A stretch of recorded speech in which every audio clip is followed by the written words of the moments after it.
Hi viewers, welcome to Nandini's pantry. இன்னைக்கு நந்தினிஸ் பேண்ட்ரியில் சீவல், அதாவது ribbon pakoda, ribbon tape, சீவல், ஓலை பக்கோடா எப்படி வேணாலும் சொல்லலாம். அதுதான் பண்ண போகிறோம். வாங்க அதை குயிக்காக பார்க்கலாம். இது தீபாவளி ரெசிபி நம்பர் 5. காரம்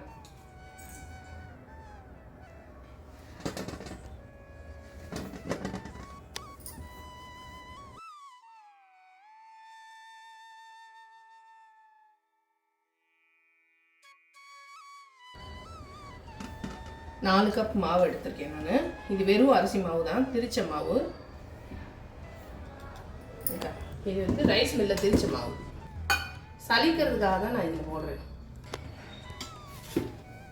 நான் கடலை மாவு வந்து ஆக்சுவலாக 1 கிலோ இந்த முறுக்கு மாவோ இல்லை வெறும் அரிசி மாவோ போடுறாங்கன்னா 3/4 பங்கு கடலை மாவு போடுவேன். கடலை மாவு போட்டால் ரொம்ப திகட்டிடுன்றதுனால சாப்பிட முடியாதுன்றதுனால நான் வந்து கம்மியாக தான் போடுறேன். 4 கப்புக்கு ஒரு 1.5 கப்பு கடலை மாவு தான் போட போகிறேன் நான். இதை நல்லா சலிச்சு கொண்டு வந்துடலாம். சலிச்சுட்டு உங்களுக்கு காட்டுறேன்.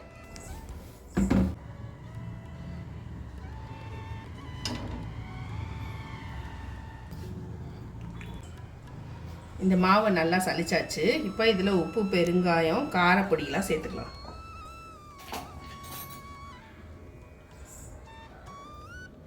ஒரு ஸ்பூன் அளவுக்கு காரப்பொடி சேர்த்துக்கலாம். இது நல்லா காரமாக இருக்கும். இருந்தது மிளகாப்பொடி.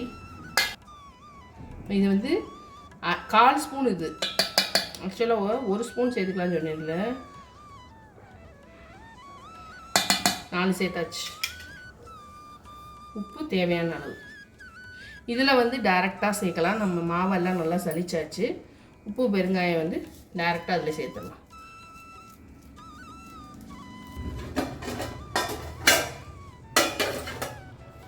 ஜீரகம்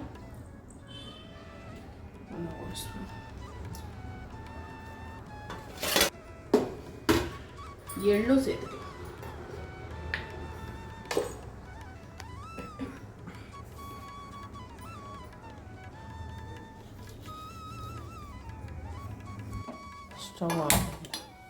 கொஞ்சம் வெண்ணெயை சூடு பண்ணிக்கலாம்.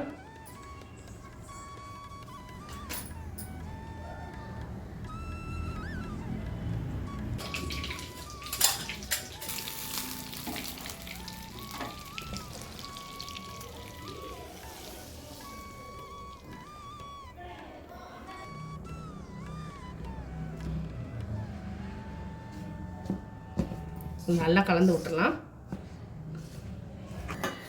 இதில் எல்லாத்தையும் நல்லா கலந்து விட்டுருங்க. கலந்து விட்டுட்டு கொஞ்சம் கொஞ்சமாக தண்ணி விட்டு நல்லா மாவு பிசைஞ்சுங்க. ரொம்பவும் இருகலாக இருக்கக்கூடாது. சப்பாத்தி மாவு பதத்துக்கு பிசைஞ்சாலும் தளர்வாக இருக்கணும். அப்போ தான் ஈஸியாக புளிய வரும். வெண்ணெய் இருந்தால் வெண்ணெய் போட்டுக்கலாம். இல்லைன்னா எண்ணெய் சூடாக இருந்ததுன்னா அதை ஒரு 1/4 கப்பு அளவு எடுத்து அதை போட்டுக்கலாம். இப்போ தண்ணி கொஞ்சம் கொஞ்சமாக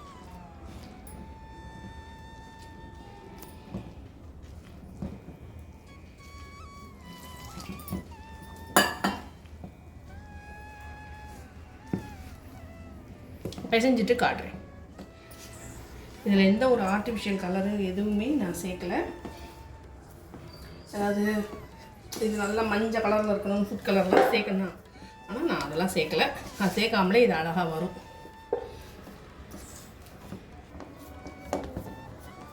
இது சாஃப்டாக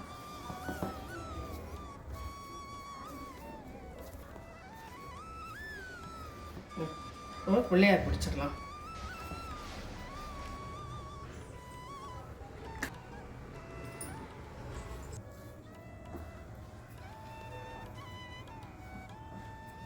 ரொம்ப மாவு உள்ளே திணிக்காமல் ஓரளவு வச்சு இது பண்ணிங்கன்னா தான் ஈஸியாக இருக்கும். இந்த மாதிரி கண்ணு உள்ளதை மாட்டிக்கோங்க. எண்ணெய் காஞ்சிருச்சான்னு பார்ப்போம். இன்னும் கொஞ்சம் சூடாகணும். ஏன்னா நல்லா சூடாக இருக்கும்போது தான் நம்ம இதை வந்து பொரிக்க விடணும். சூடாகி மேலே வருது. இப்போ நம்ம வந்து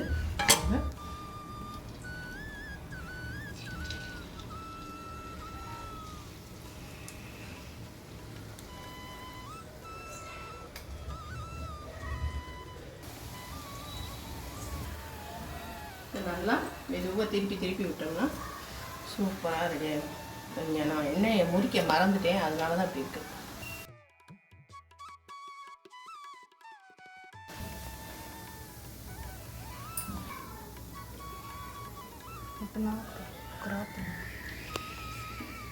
இப்போ இது ரெடி ஆயிடுச்சு.